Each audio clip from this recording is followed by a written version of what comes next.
Stay cool and hydrated, everyone. 6 areas will experience a danger level heat index today. Dagupan City is expected to sizzle the most today at 44 degrees Celsius.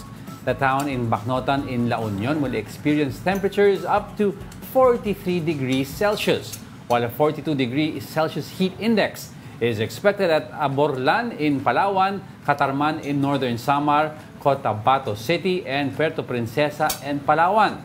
And come Saturday, 8 areas are expected to experience a danger level heat index. Aside from the mentioned areas, residents in Apari in Cagayan and Pili, Camarines Norte will feel 42 degrees Celsius heat index. Tama ang pandinig ng mga viewers natin, 42, 43 heat index. That is very dangerous daw.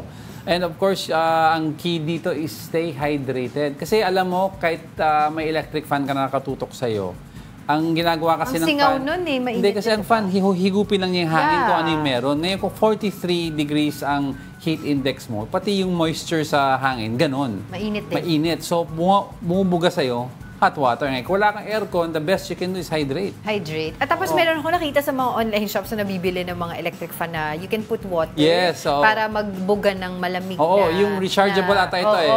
So you can carry it. Moist. Oo, di ba? Pag chinarge mo at gusto mo mamalengke, dalhin mo lang.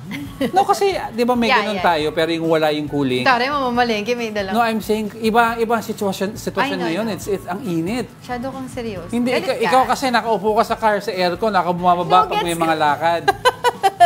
Kulang na lang, magprito ako sa kalye ng tinapa at nanggit. Yun, di ba? Speaking of that, may mga nakita ko sa online, nagpiprito sila. Pero sabi nga nung mga nutritionists and mga doctors. No, don't. Oo, wag daw gawin yun. Kasi exposed na sa bacteria pag baka kung anong sakit pa makuha pag kinain yung pagkain na niluto sa ilalim ng araw. Kahit na-expose kasi sa heat ang bacteria, pero kasi ang sun, yung init niya, hindi pa masyadong sufficient to cook. So, 20 minutes ang ginawa niya to fry eh. So, ang bacteria, makakapropagate yan. Exactly.